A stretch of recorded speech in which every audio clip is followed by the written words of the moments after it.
Okay, let's talk about what is going to happen when we get to the waiter sweep position. So we're here like this, and you get somebody who's really leaning forward. So like I want to launch in that way, can't do it. I want to go to the back corner, can't do it. It's unlikely that I can generate enough force, especially if you're dealing with somebody, like I said, much taller than you. It's unlikely that you can overcome that deficit. What we're going to start to do, just lift your chest a little. What we're going to start to do is try to bring this knee to the outside of our partner's leg and move into the X guard. So I'm going to start to go from the ankle that I'm controlling to the knee that I'm controlling. I'll be using my head to block his ankle here. So I'm effectively moving myself into the X guard. My shin, so my right shin, the one that was underneath his thigh, is going to migrate to the opposite hip, allowing me to release my grip with my right hand. Because placeholder system style, I now control this hip with the frame of my right leg. Having transferred to the knee and transferred my head to block the ankle, I have his ankle chambered, very much like an X guard. Can you lift this arm up for a second? This foot is going to trace your partner's body as you press to move into the X guard. People have a lot of trouble with this transition because they drop this leg and they momentarily have no frame, and then they get crushed. And then they complain to me because they're lazy, because they're playing deep half guard, and they don't want to actually put any work in to try to get good at real shit. So make sure that you keep your foot here, keep control of the knee, press them away a little bit. You can scoot your hip back if you need to bring your knee back in. So this isn't like a bendiness thing where people get here and their knee, or their partner's knee is below their knee. They're like, Rob, how do I get this leg through here? Press, you can come up onto your elbow as well, and then scoot your hips back. And very easily, this does not require any flexibility, very easily you should be able to recede underneath and bring that knee to the outside. From here, we're pretty much in an X guard, only our partner's center of gravity is way over there. So the problems we normally have will be that our partner's center of gravity is above us, so we've got a lot of work to do to actually get them down. But in this case, your laziness is now an asset. You've done the work already. You can start to push them away.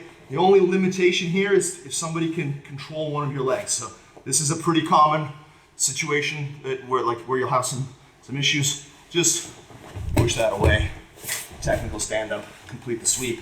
Obviously refer to the X guard module for any, we do have an X guard module. Yeah, we do. Yeah. Refer to the X guard module. Yeah, we do the lazy modules later. So refer to the X guard module if you need any answers on completing the sweep. Let's give you a different angle here. So we're here like this. I can't take them backwards in that direction. So I'm going to continue to tilt him that way. And I do that just by lifting my hip. And I can press with my hands a little bit. My shin is pushing into the back of his rib cage or lat to continue shifting his weight forward. And I'm lifting my hips, which takes a bit of the weight off of me. If his right leg is on the ground, making this switch will be impossible or will require a tremendous amount of flexibility and leg dexterity. So I use my right shin and I use my left leg. My right shin pushes up, taking this foot off the ground. My left leg kicks him in the back, keeping his weight shifted into his hands, making this leg fairly light. I now switch my right shin, into his hip, allowing me to release my right hand, and now I can goaltend his hands. So if I'm ever worried about him grabbing me in the gi, I can use this grip here. My hand is on his knee, I place my foot on his rib cage, and now I push him away to get my knee in. If he stands up, again, refer back to the X guard stuff. He stays on his knee, which will usually happen just because of the speed of this transition. We'll do one like more real speed in a second. Now I push him away, I'm getting up to my elbow, I'm kicking, placeholder system, and I'm standing up. So one more time, just kind of how this will go. I'll move into here, I'll push, kick, and complete the sweep. This is the variation that I probably use the most from the waiter sweep, just because if I'm rolling with, like for one, I don't use deep half guard very much because I'm getting out of the lazy phase of my life where I try to have everything handed to me on a platter. I don't use deep half guard very much. When I do, I basically don't use deep half guard on lower level guys because they don't give you good responses. So you just sweep them instantly with the Homer Simpson sweep. So when I do use deep half guard, it's usually because I've been put into trouble by this guy or by Cal, like to somebody more advanced, and I'm using it as a Definitely not Corey. I'm using it as a position of last resort.